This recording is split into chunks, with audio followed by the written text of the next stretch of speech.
Now for our story. Ben Calvert and his son-in-law, Bill Meade, stood on the station platform in Wakefield as the train carrying Kit Meade thundered to a stop. Kit's telegram telling of her arrival from California had come that morning. A telegram which had been sent not to her husband, Bill, but to her father. A telegram which had said nothing of the child Kit was bringing with her.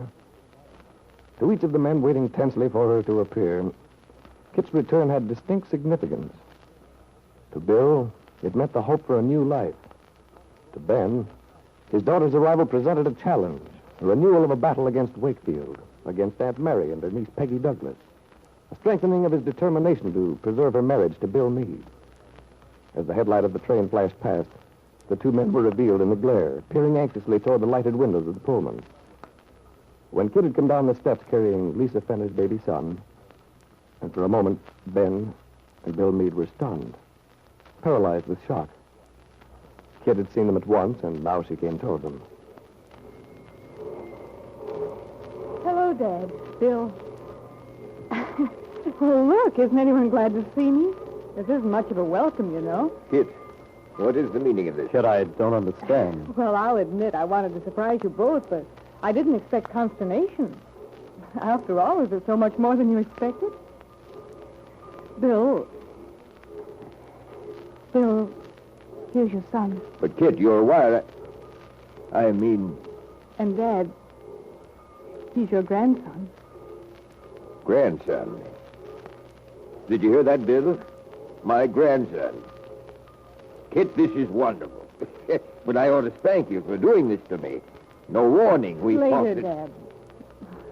Well, we're going to stay here all night? Oh, no, of course not. Then see about my luggage, will you? Bill can take me to the car. All right, I'll hurry.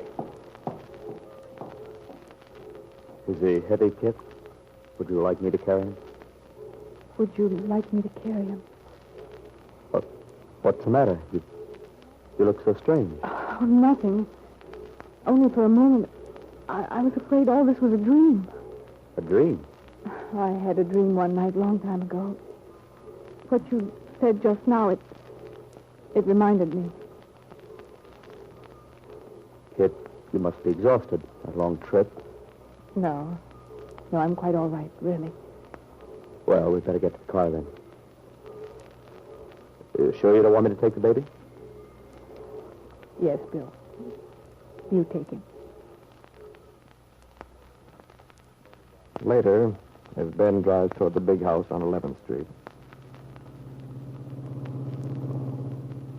Kit, when I talked to you a few days ago, you didn't say a thing about the child. When did the baby come, Kit? He'd already been born when I talked to you, Dad. Oh, I suppose I should have told you, but the baby was a bit ahead of schedule, and I didn't have a chance to tell you before he was born. I didn't expect you to be worried. Well, it doesn't matter now. You're here. Yes. Yes, we're both here. Safe and sound. The baby's all right. Oh, yes, Bill. He's quite all right. In fact, he's perfect. Of course he is. You can tell just from looking at him. But, Kit, you should have let us know. You never can tell about these things, traveling across country with a brand-new baby. You talk as though I'd come across in a covered wagon instead of a deluxe streamliner. Well, I'm glad you managed all right. But nevertheless, we're going to look up a nurse right away. I intend to see that kid has the best care possible. Well, evidently you have no faith in my capacities as a mother, Dad. You'll be surprised when you see what I've learned about taking care of her. Well, but tell me all about it. How do you feel? Did you get proper care at the hospital? Is it... Dad, you'll wake the baby up, and that's the last thing I want. He's been so good up to now. All right. But when we get home, we're going to have a good long talk.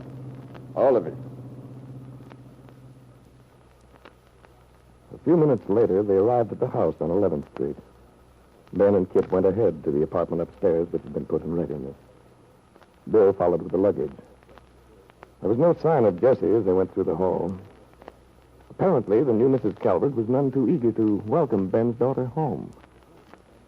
Bill put the suitcases down in the pleasant sitting room, crossed to the nursery. As he entered, he saw Kit starting to remove the baby's little sweater.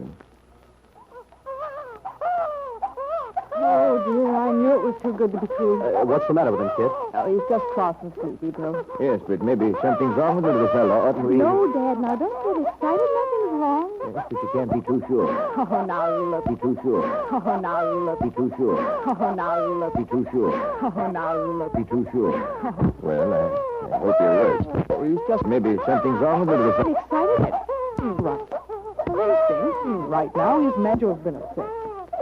I'll get him into that nice little crib you so thoughtfully provided, and he'll go right back to sleep. Well, I hope you're right.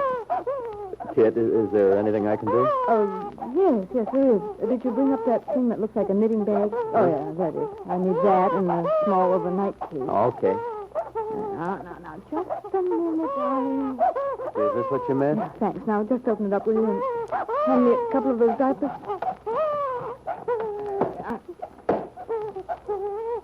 These? Yes, that's it. Now. Oh, poor little guy. He's been such an angel. By the way, Kit, what have you named the baby? I haven't named him yet, Dad. Haven't been able to make up my mind. Look at him kicking. He's a sturdy little rascal. Gonna be big. A real Calvert. Well, Dad, Bill's 6 feet tall, you know. Well, look at the kid's coloring, the shape of his head. Looks just like my father. Do you really think so? You bet he does. Yes, this is going to give quite a few people in this town a real surprise. Well, Dad, I told you not to worry, that everything would come out all right. There, up you come. There we are. Yeah, let me hold him a minute, kid. Oh, not on your life. He's going to bed. Honestly, Dad, the child hasn't been in this house an hour, and you're starting to spoil him already. Nonsense. You can't spoil him at his age. Oh, yes, you can. Beautifully. Now, into bed you go. Now you go to sleep. What about feeding? Doesn't he get anything to eat before he goes to bed? Oh, he had a bottle on the train before we got here. He doesn't have another for quite a while. Oh. Now, Dad, don't worry. Now, you run along. I want to talk to Bill for a minute. All right, but don't be long. I have a lot of questions to ask you. Yes, Dad, yes. I'll be down in a little while. And would you mind closing the door, please? Very quietly. Look, he's asleep already. Yes, he is. Well, Bill? Dad always could monopolize the conversation. Well, darling, say something. Well, Kit, I don't know what to say. Are you all right? Yes, of course I am. Don't look so stunned, darling. Well, it's just that I can't quite take it all in. Yes, I know. I remember how I felt when I first saw it. It's so miraculous, unbelievable. Funny. I still hardly realize. Yes, darling. Oh, Bill, I've thought of this moment so many times in these last months. And on the train coming home. You had a lot of courage all alone like that. Oh, I didn't mind. I kept imagining your face when you first saw us. I kept dreaming about how it would be when we three were all together. You and me and the child. Oh, look at him, dearest. Isn't he wonderful? Yeah, he is. Dad's wrong, you know. He doesn't look like Grandfather. Doesn't he, Kit? No, Bill.